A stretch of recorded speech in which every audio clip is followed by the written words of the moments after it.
All right, so this session we're going to talk about PBFT, which is really old school and efficient technology.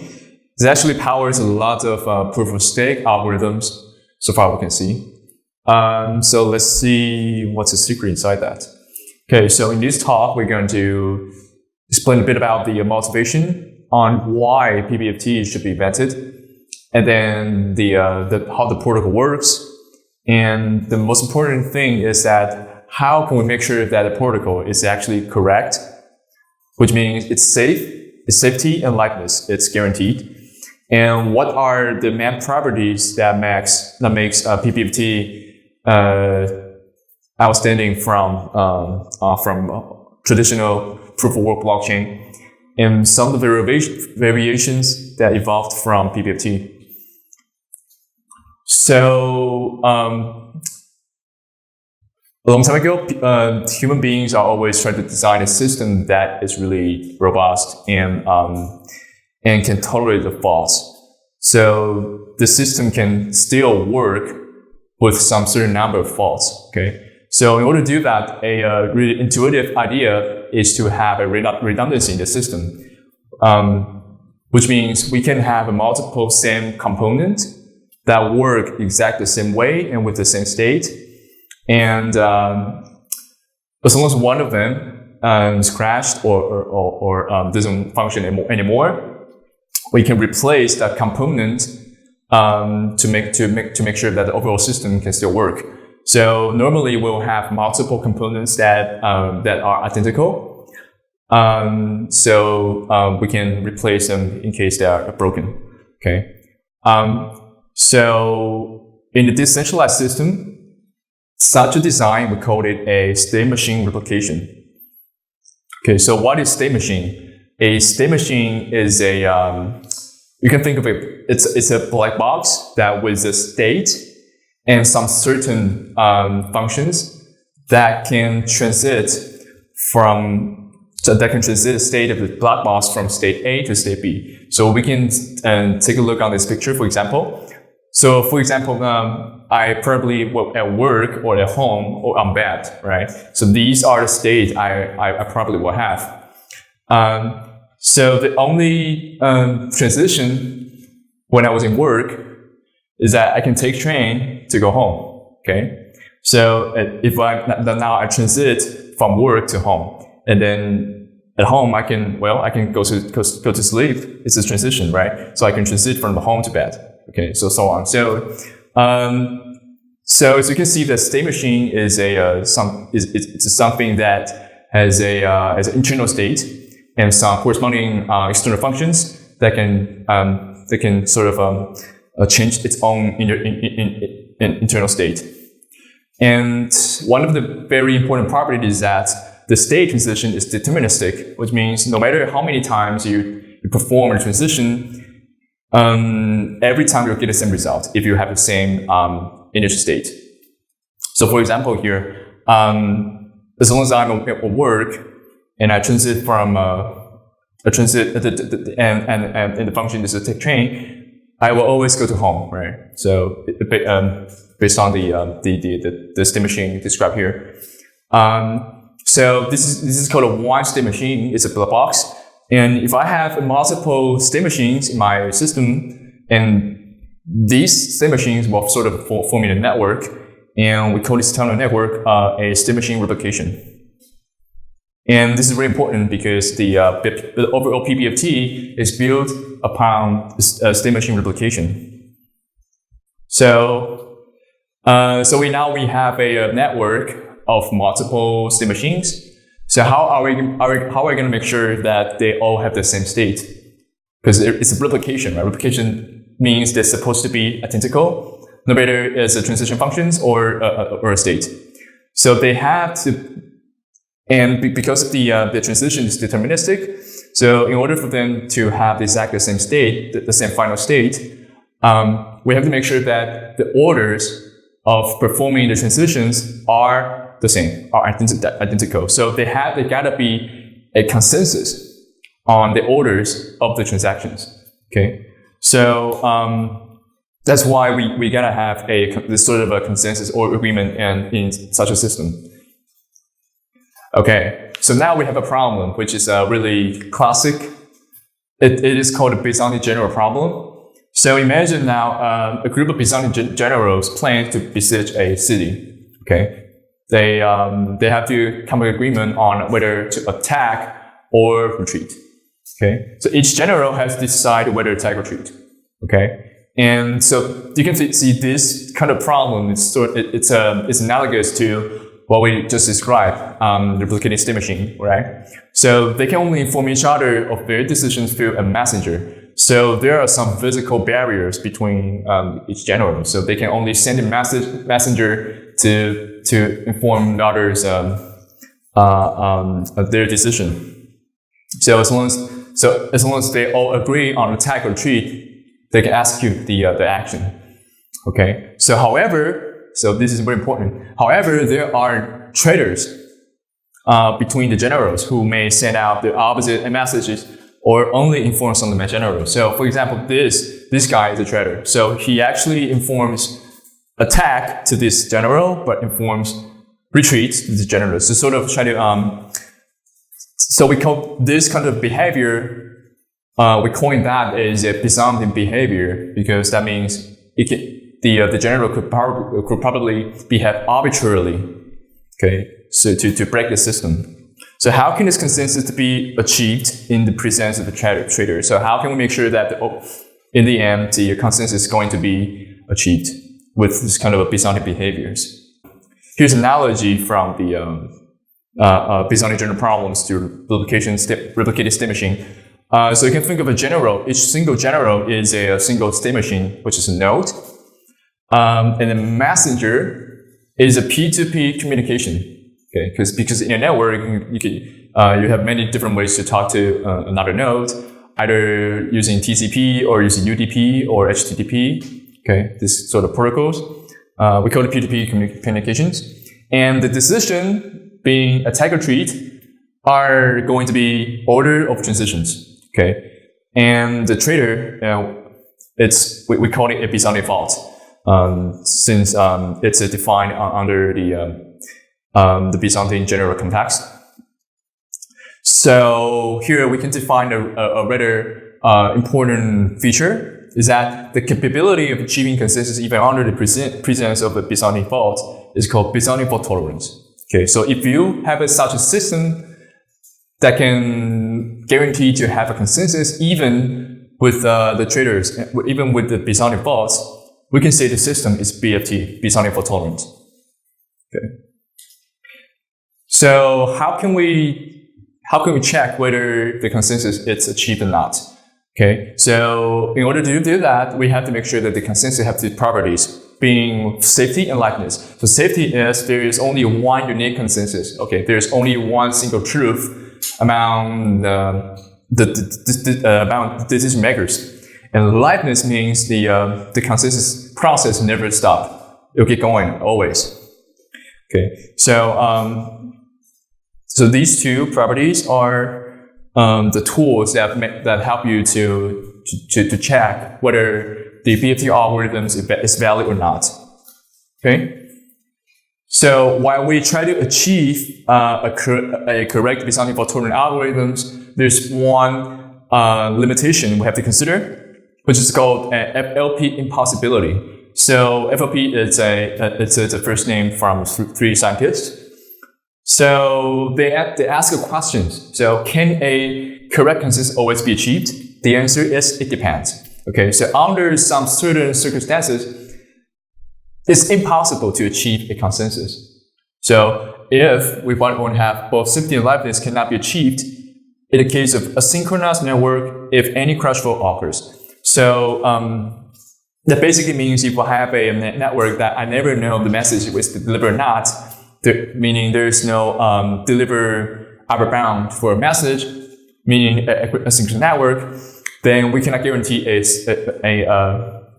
consensus algorithm having both safety and liveness. So how are we going to solve this problem? Okay, how are we going to design a BFT algorithms under these limitations? So there are two ways to overcome the problem.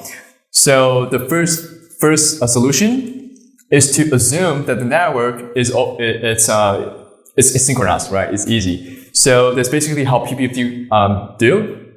How PBFT does is that they assume a weakly synchronous networking. And I'm going to explain that a bit in the later slides.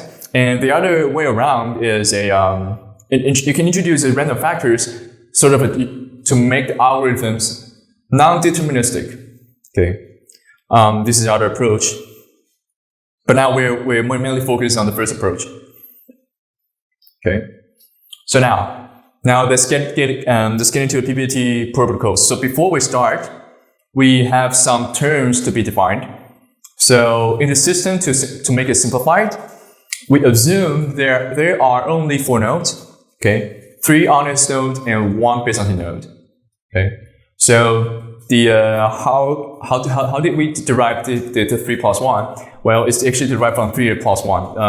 It actually relates to the safety threshold, which I'm going to explain in a later slide. And each node will be assigned to an ID being 0, 1, 2, 3. Okay, it's integer.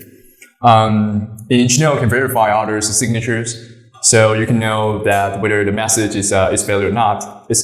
You can authenticate a message. And each action will correspond to a sequence number. So you can distinguish different actions by seeing whether they have the same sequence number. And if a message is assigned, if something is assigned a sequence number, then the sequence number should not be used twice. Okay, it should be unique. And there are 2 different roles in the PBFT. One being primary, which is the leader that is responsible for proposing the new request. And the rest of the nodes are called replicas. Okay, and the leader is attached to a view. When the leader is placed, the view increments by 1. So that means in the system we have a view number. So in the view number actually attached to a single primary. So whenever the primary changes, the view should change as well. Okay, and there's a mechanism called view change. So that basically means if the network, the replicas or whatever, it's a replica or not, if they find the primary is not doing the job, well, they can sort of vote to replace the primary. So they elect the new primary, and the primary will be replaced. Okay, this is really important design in order to make the network safe and liveness. Okay, now let's get into the work. Let's see how PBFT actually works. So the first step is called pre-prepare. So PBFT is a 3-phase protocol. The first phase is called pre-prepare. Actually, it's more clear seeing this diagram. So the 0 is a current primary. So primary will send a prepare messages to different replicas. Okay. So he has to send a prepare message and to inform that, hey, now we have a new request, so we have to get the things done. We have to be ready for vote. So you can think of it as it's a ready before ready. Okay. So ready to get ready. It will have this form. Okay. So this is a leader, so sending the messages to different validators for them to vote. Okay. So as long as they receive the pre-prepare message and the message body, they can decide to accept or not. Okay. If they choose to accept, which meaning they actually check the content of the request and thinks it's valid, then they can send out the prepare message. They can broadcast the prepare message to every replicas. Okay, each one of them. So you'll see the message is actually spreading in this form. Okay. So if a single replica receives more than 2A plus 1, in this case, 3 messages. If he received more than 3 messages of prepared, then it can enter the prepare state. Okay. So if it's prepared, you will see this label here. So they're all prepared since they're all received 3 messages. Okay. And then there's a second round of voting. So you might wonder, why should there be 2 rounds of voting instead of 1 round? Okay. The specific reason I'll explain in the later slide. But now you can think of it, it's an extra round of voting. So those who are already in a prepared state, they have to vote again. Okay. So if I'm prepared, so I have to vote again on the same request again. Now this time, instead of prepare, I send the commit message. So again, I send out the commit messages to different broadcasts, every one of them. So now this time, it's a replay. So if I'm in prepared state and I receive 2f+1 commit messages, that means I have the double confirmed on the same request. So that means it's good for me to just execute the state change, just execute the request. So it's good to go. So as long as I have a 2f+ commit, the message object is sure to be executed. So after the execution of the request, the replica can enter the committed state. Okay, and then one of them have to reply to the client. Okay. So what if there is a view change? Okay. So under what circumstances will the view change be start? Well, probably because of the old primary is not doing the work, probably stall, or is malicious, sending the wrong request, so on and so forth. So anyway, this replica decided to replace the leader, so they had to send out a message called a view change message to every one of them. Okay, so as long as each replica received 2f+1 view change message, the new primary, which is determined by the view number and the ID here, because they actually play round robin. So ID 0 is the leader for view number 0. The ID 1 is the leader for the view number 1, so on and so forth. So now, since they're changing the leader, so the view number increments by 1, so view 1 in the leader, the validator with the ID 1 supposed to be the leader. Okay, so now the new leader has to send out the new view message. Okay, and so you can see the O here. The O actually, it's a big package of object that actually includes the prepare certificate of the requests that haven't been done yet. So it's a really huge overhead for each of the replica to redo to re-execute those requests. So the view change protocol is actually really a communication heavy operation, and it should not be always operate, because it actually still slows down the network, but it's necessary for the protocol to stay healthy. Okay. So now let's take a look on the safety and liveness properties. So why is PBFT safe? Okay. It's safe because of the threshold. Because if I have F faulty nodes, Byzantine nodes in the network, in order to execute any operations being prepared or commit or view change, I need to collect 2f+1 votes. Okay. Well, I have 3f+1 nodes, but now I need 2f+1 to execute the operation. So it's a really high threshold. It's a 2/3 of threshold. It's a super majority.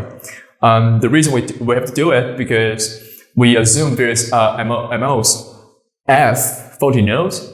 So in order to break the system, you will need at least one honest node to violate the rule. So it's basically contradict to the assumption, because honest node doesn't lie, right? So you need at least one honest node to lie, but that will never happen because it's honest. So yeah. So this really high threshold, it's a majority threshold, actually protects the network. And no matter it's a synchronous or asynchronous network, the safety property will always be guaranteed. And now, so previously we talked about there's a 2 rounds voting, prepared and commit. So now let's take a look on why it should be 2 rounds instead of 1 round. Okay. So we know there's a view change, right? So when there's a view change, the old sequence number will be assigned a new content, because the old content with the same sequence number will be dropped because of the leader is replaced. So the sequence number will now have to be the new content. Okay. But if there's only 1 round voting, that means some of the nodes will execute the old content and some of the nodes will execute the new content. That basically causes the safety issue, because now actually you will have the same sequence number by having 2 different states, which violates the safety rule. So in order to make the nodes feel comfortable on execute the sequence number, we have the 2 votes. So 2 votes means 2 rounds voting. So 2 rounds voting means if I receive commit from someone else, that means that node already has the prepared certificate, which means that node already has the evidence of grants to execute that request. So it's a sort of certificate, a guarantee for the node to execute the request. Okay. So now liveness is guaranteed by the assumption called weak synchronous. Okay. This means the weak synchronous means the latency growth will always slower than the timeout buffer. So whenever a node receives the prepare message, it will starts the timer. Okay, so the timer will go on, and if the consensus cannot be achieved in the timer, well, then they will start a new timer, but with a larger buffer. So the buffer will keep growing and growing until the buffer can tolerate the latency. Okay, so this way we can have a liveness property. Now let's take a look on the properties of PBFT. So the first one is permissions. Permissions means not everyone can join the network freely, because PBFT is you need the public key to verify the messages. It's not like a proof of work blockchain that everyone can join and live, because the security is based on the computational puzzle. But now PBFT is a communication-based protocol, so you need some sort of a coordinator to keep track on the membership or the list of the public keys. So it's not actually really permissionless, and this is different from a Nakamoto consensus, which is a permissionless system. Okay, the other property is it's leader-based. So leader-based, it's actually efficient, because the leader is determined in the beginning of every round. So you don't need sort of a computing game like proof of work to determine the new leader. But the downside of that is its lack of incentives, because there is no benefit for newcomers to join the network since the leader is already decided, right? So it's efficient on one hand, but it's not incentive on the other hand. Okay. And on the other hand, proof of work blockchain elects a leader based on the work performed, which is roughly fair, because it's based on the hash, right? The hash is it's a random function. It's hard to predict, so everyone will get the same chance, and provides incentives for nodes to join. So this is not another property. And like I said, it's a communication based, because it's all based on the voting instead of computation based. So PBFT uses free round voting to reach consensus. Although it doesn't consume a lot of computing power, the communication overhead is another problem, because it will take a lot of bandwidth to send out the votings. Especially PBFT will use 3 rounds, and it's not really efficient. And another problem is that this voting, this kind of a communication-based system, it's really easy to attack, because if a military group, they can fake the votes themselves. So the overall the system is subjective, instead of a proof of work blockchain is objective.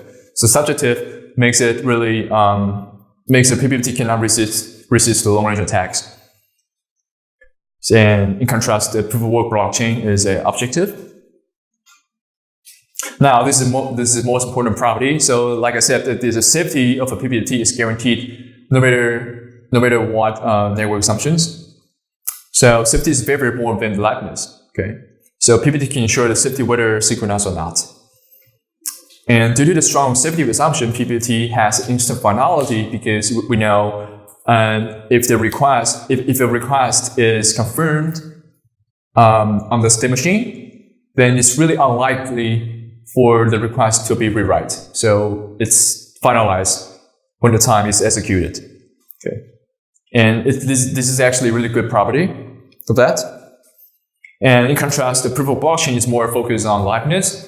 So, for example, Ethereum is guaranteed to have a block every 15 seconds and Bitcoin every 10 minutes, right?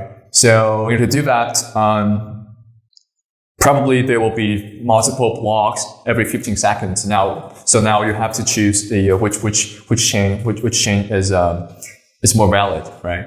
So they favor liveness over safety because they can tolerate the probability of forking, but they cannot tolerate the stalling of the liveness. So and the other side effect of that is that in proof of work blockchain, a block has to be confirmed by a few new appended blocks. So now, if you ever used Ethereum or Bitcoin, you'll see the area of confirming on if the scan. That basically means how many appended blocks are there. You have to wait for certain numbers of appended blocks. Okay. So now let's take a look on the variation of PBFT. So we just have an overview on PBFT, including its multiple voting scheme and its main properties. So now we actually have some competitors or descendants of PBFT. So just a name few. First of it is a tournament, a Cosmos. So Cosmos has a rotating leader. So in PBFT, we have a leader that needs to be re-elected by view change mechanism, right? But in Cosmos tournament, the leader will be rotated automatically every round. Okay. And the other example is Casper FFG, the friendly finality gadget. So its feature is our actual leader election, which means it doesn't care how the leader is elected for the next round. It only cares how to vote on how to achieve a finality on the message body. And also it utilizes pipeline voting. So pipeline voting means in PBFT we have 2 rounds, right? Preparing and commit. So in order to have to execute one single request, you'll have 2 rounds of voting. Okay. But Casper, it's pipeline, which means when I vote in this round, when I vote on some certain messages, I also vote on the message from last round. Okay. So you vote twice at the same time. Okay. And Hostile Libra BFT are actually the same thing, since Libra is mostly adopted from Hostile. So it goes further on this concept of pipelining. So, but now you have the 3-chain pipelining, which means in Casper, I vote on 2 different votes. But now Hostile, it's when we vote once, you actually vote for 3 different blocks. Okay. Utilize goes further on the pipelining concept. And also it has a rotating leader. And the leader is, I believe, is determined randomly by some verifiable random functions. Okay. So to make summary, it's a long story on PBFT, and we just have a quick overview. And due to the above properties of PBFT, it is not practical to establish a fully decentralized system based on PBFT because it's not really permissioned. You need some external coordinators or some organization to run that algorithm. But however, PBFT can be used as a consensus for POS models. So now POS, it's we consider as an alternative to proof of work, since it saves a lot more energy, which can be applied to permissionless settings and provide economic incentives. So PBFT model is considered to be the engine behind the proof of stake systems. Now, take a look back into PBFT before jumping newer protocols will help researchers to understand the essentials. So we now see a lot of different designs coming out. So now that's it. Thank you. Hope this slide will help you to understand more.